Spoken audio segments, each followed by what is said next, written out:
ରାସ୍ତାର ଦୁରବସ୍ଥା କହିଲେ ନ ସରେ।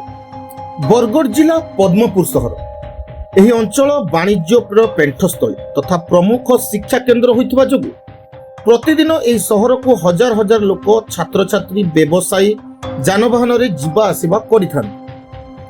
ଏହି ସହରର ଭେଉଁରିଆ ଛକରୁ ଭେଉଁରିଆ ଲକ୍ଷ୍ମରା ପାଟଣାଗଡ଼ ପଟକୁ ଯିବା ରାସ୍ତା ମଝିରେ ରାସ୍ତାର ଦୁରବସ୍ଥା କହିଲେ ନ ସରେ। ଖାଲ ଢିପ ସୃଷ୍ଟି ହୋଇ ସ୍ଥାନେ ସ୍ଥାନେ ବର୍ଷା ଜଳ ଜମି ରହିଥିବାରୁ ଯାନବାହନ ଚଳାଚଳ ଲୋକ ଯିବା ଆସିବାର ନାହିଁ ନଥିବାର ଅସୁବିଧାର ସମ୍ମୁଖୀନ ହେଉଛନ୍ତି। ଛୋଟ ବଡ଼ ଦୁର୍ଘଟଣା ଘଟିବାର ଆଶଙ୍କା କରାଯାଉଛି, ହେଲେ ପ୍ରଶାସନ ତଥା ଏନ୍ଏସି ଅଧିକାରୀଙ୍କର ଦେଖା ନାହିଁ। ଦେଖିକରି ନ ଦେଖିଲା ପରି ହେଉଛନ୍ତି। ଆଗାମୀ ସମୟରେ ପାର୍ବଣ ଋତୁରେ ଲୋକଙ୍କର ଅଧିକ ଜନସମାଗମ ହେବାର ଆଶଙ୍କା ଅଛି।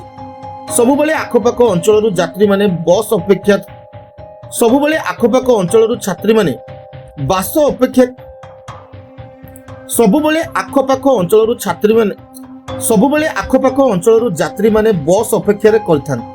ପୁଣି ଲୋକମାନଙ୍କର ଜନଗହଳିରେ ଯାତାୟାତ କରିବା ସମସ୍ୟା ସୃଷ୍ଟି ହେବା ଆଶଙ୍କା ରହିଛି। ତେଣୁ ପ୍ରଶାସନ ଏହାକୁ ଦୃଷ୍ଟିରେ ରଖି ଶୀଘ୍ର ଏହି ରାସ୍ତାକୁ ମରାମତି କରିବାକୁ ଜନସାଧାରଣରେ ଦାବି ହୋଇଛି। ବରଗଡ଼ରୁ ପ୍ରସନ୍ନ ମହାନନ୍ଦଙ୍କ ରିପୋର୍ଟ, ଦ ରିପବ୍ଲିକ ଓଡ଼ିଶା 24 ନ୍ୟୁଜ୍।